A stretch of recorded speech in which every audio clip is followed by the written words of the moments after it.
38 సంవత్సరాలు కోనేటి యొద్ద పడి ఉన్న వ్యాధిగ్రస్తుడి గురించి ఆ కరపత్రికలో ఉంది. ఆ ప్రభు 38 సంవత్సరాల వ్యాధిగ్రస్తులను అతను ముట్టి బాగు చేశాడు కదా. మరి నీ జీవితంలో కూడా అది ఎలాంటి వ్యాధి అయినా ప్రభు స్వస్థపరచగలడని ఆ కరపత్రిక రాసి ఉండలేక వెంటనే అది చదివిన తర్వాత ఆయన మరి అంతకుముందు ప్రభు ప్రేమ తెలియదు, ప్రభు అంటే తెలియదు.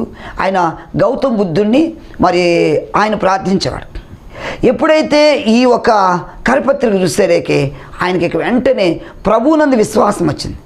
ఆ కరపత్రికని తీసుకొని దాని మీద చేయబెట్టి ఒకటే ప్రార్థన చేసుకో అనుకున్నాడు. తనకు వచ్చి రాని ప్రార్థన, అయ్యా నిజంగా నీ గురించి ఎంత చెప్తున్నారు, 38 సంవత్సరాలు కోనేటి యొద్ద పడిన వ్యాధిగ్రస్తుని బాగు చేసావు కదా, నన్ను బాగు చేస్తే, నాకు స్వస్థత ఇస్తే నేను నీ కొరకు జీవిస్తాను అనుకొని ఆ చిన్న ప్రార్థన చేశాడు.